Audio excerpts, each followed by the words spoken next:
Kapolsek dipolisikan anak buahnya yang terlambat apel atas tuduhan penganiayaan. Seorang Kapolsek di Lombok Barat, Nusa Tenggara Barat, NTB, dipolisikan anak buahnya yang terlambat apel atas tuduhan penganiayaan.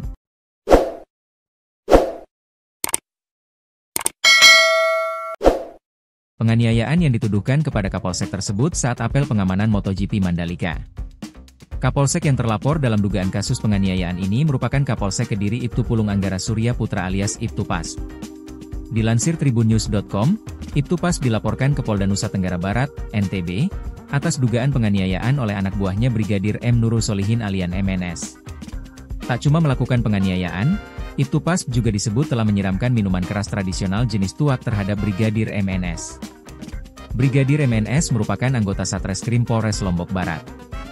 Beredar foto Brigadir MNS terbaring lemah dirawat di Rumah Sakit Bayangkara, seperti dibagikan akun Instagram Kompas.com. Ia mengalami luka pada bagian dada dan perut akibat pukulan yang dilayangkan oleh Kapolsek Kediri Ibtu Pas. Brigadir MNS diduga dianiaya akibat terlambat datang apel untuk pengamanan ajang balap internasional MotoGP Mandalika pada Jumat, 3 Oktober 2025 pagi. Minta maaf dibalas siraman tuak. Menurut keterangan kuasa hukum korban, Dr. Asmuni, insiden ini dipicu oleh keterlambatan Brigadir MNS menghadiri apel pengamanan MotoGP pada hari Jumat pagi, 3 Oktober 2025. Brigadir MNS diketahui mendapat tugas bantuan pengamanan di wilayah hukum Kecamatan Kediri. Karena terlambat, ia lantas berinisiatif mendatangi langsung Polsek Kediri untuk meminta maaf kepada atasannya. Namun, permintaan maaf ini justru berujung tragis. Setibanya di sana, Brigadir MNS diduga langsung disiram dengan tuak kemudian dihantam oleh Ibtu Pas. Tuak adalah minuman tradisional yang berasal dari fermentasi bahan alami seperti nira, beras atau buah-buahan tertentu. Minuman ini dikenal luas di berbagai daerah di Indonesia dan Asia Tenggara terutama dalam konteks budaya dan upacara adat. Kadar alkohol tuak bervariasi tergantung proses fermentasi biasanya antara Februari 10%. Semakin lama difermentasi kadar alkohol makin meningkat.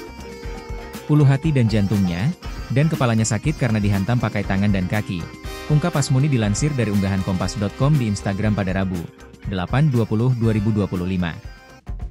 Kini Ibtu Pas dilaporkan ke Polda Nusa Tenggara Barat, NTB, atas dugaan tindak penganiayaan dan penyiraman minuman keras terhadap anggotanya sendiri. Profil Kapolsek Kediri Ibtu Pulung Anggara. Nama Pulung Anggara Surya Putra, STRK dikenal luas di lingkungan kepolisian resor, Polres, Sumbawa Barat sebagai salah satu perwira muda yang aktif turun langsung ke lapangan. Ia merupakan putra dari Normayana dan Menur Suprihatin, serta telah menikah dengan Afini Maula Farda. Lulusan sarjana terapan kepolisian ini tercatat telah memegang berbagai jabatan strategis di satuan lalu lintas maupun reserse.